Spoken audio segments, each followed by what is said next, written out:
Welcome to Walbus On Wire. Today we're talking about Deputy Prime Minister Ahmad Zahid's high-stakes political gamble in Sabah. Yeah, it's definitely more than just another state election. Zahid's made some, well, pretty startling statements. He has. He admitted his coalition is the weaker side right now in Sabah. Which is, quite an admission. But then he immediately flips it. Right. Frames this upcoming election as the final critical test for his party, the United Malays National Organization, before the 16th general election. It's a bold move, calling it the last chance. It really sets the narrative, doesn't it? Admitting weakness first. It's like saying, okay, we know it's tough, but watch this space. Exactly. And he's tying the Sabah result directly to their national performance in GE16. The implication is huge. Existential, almost. If a leader ties the whole national campaign's credibility to one state poll, wow, the pressure must be immense. It signals perhaps a certain level of anxiety within the party. Why call it the last chance otherwise? Good point. If Barisan Nasional and the United Malays National Organization can't, show some real progress in Sabah's very unique political environment, then questions arise about their unity, their alliances, even, frankly, their financial backing for the big one, GE16. It's a litmus test, pure and simple. Okay, let's dig into that litmus test idea. What makes Sabah this final thermometer, as you put it? I think it's the sheer complexity. Yeah. And the strong local identity there. Sabah is different, it's fragmented. Lots of local parties. Fiercely independent local parties, yes. Loyalties shift constantly, the ethnic mix is incredibly diverse. It demands a completely different game plan. So failure there is more significant than, say, a setback elsewhere. I'd argue yes. For Zahid, proving they can manage that kind of volatility, build alliances in that environment, it's crucial for rebuilding the narrative that they're a viable national force again, especially after the hit they took last general election. Okay, that makes sense. So managing complexity is key.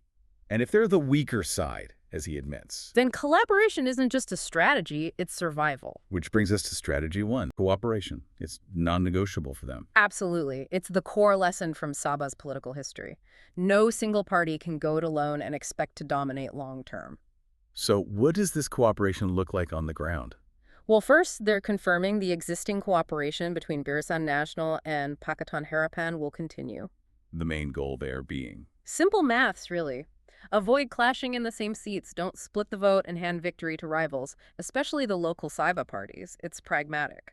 But it's not just Barisan Nasional and Pakatan Harapan, is it? Zahid mentioned being open to others, too. That's right. He was very clear that Barisan Nasional is willing to cooperate with other local Sabah parties as well, even those not currently in their national setup. Repeating that phrase. No party can form a government alone. Yes, it underlines the point. What does that flexibility signal to you? It signals just how tough the road ahead is.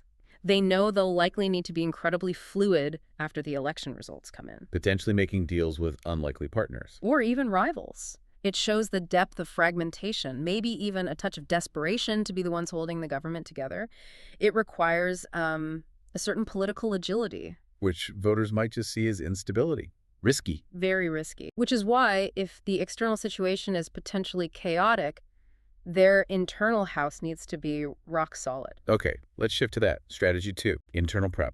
What's the plan there? Focus seems to be on presenting a clean, unified front. Zahid says the candidate selection is done, finalized. And vetted. Rigorously vetted, apparently. He mentioned checks by the police. And the Malaysian Anti-Corruption Commission. Yes, the MACC specifically. That's clearly a deliberate move. Trying to combat corruption perceptions, especially given recent history. You'd have to assume so. When you're fighting uphill, any whiff of scandal around a candidate could be fatal. This pre-vetting is damage control, essentially, a shield. Makes sense. What about the type of candidates? Anything new there? Yes, they're emphasizing specific demographics. Zahid mentioned prioritizing youth, women, and, significantly, grassroots leaders. Why grassroots? To connect better locally, to ensure the candidates reflect Sabah's diverse ethnic makeup. It's an attempt to shake off that image of being an old, centrally controlled coalition. The whole Kuala Lumpur decides everything narrative. Precisely, and that's directly linked to the promise of autonomy he made. Ah, yes, the autonomy point. He assured Sabah United Malays National Organization they'd have full control. Full autonomy, he said, over the final candidate list and their choice for chief minister. Why is that promise so important in the Sabah context? Because for years, maybe decades, a key criticism against Barisan National in Sabah was exactly that decisions came from the federal level, treating Sabah like, well, a resource outpost. So this is meant to counter that directly. Absolutely. Empower local leaders, secure their buy-in, project an image of a party fighting for Sabah, not just dictating to Sabah. That local connection is vital against strong Sabah nationalism. Okay, so they're trying to manage external alliances and internal unity, but then there's the big wild card, Gabungan Rakyat Sabah, GRS. The dominant local coalition currently in power, yes. And Zahid's comments on them were interesting. He acknowledged past betrayal, A strong word in politics. but then said United Malays National Organization is still open to working with them after the election. That tells you everything about the political reality there. Trust takes a back seat when you desperately need the numbers to form a government. Past grievances get put on hold for transactional politics. So GRS might be needed, even if they're seen as unreliable. It seems that way. It's an admission that GRS could be a necessary evil, so to speak, to get over the line.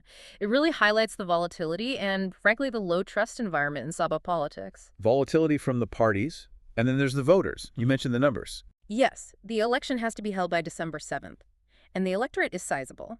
Around 1.786 million eligible voters. But the really eye-opening figure is the new voters, right? Staggering, really. A massive 662,000 are first-time voters. Wow. 662,000, that's what, nearly 40% of the electorate? Close to it.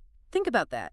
Almost 2/5 of the people voting have never voted in a Sabah state election before. For strategists, that's a huge unknown.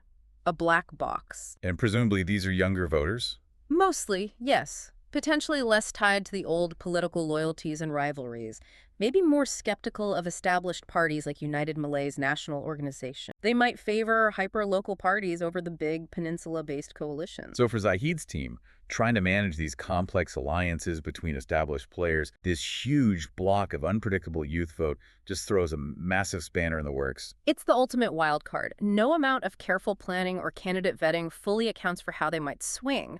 What if they're just tired of all the political drama, the shifting alliances, the betrayals?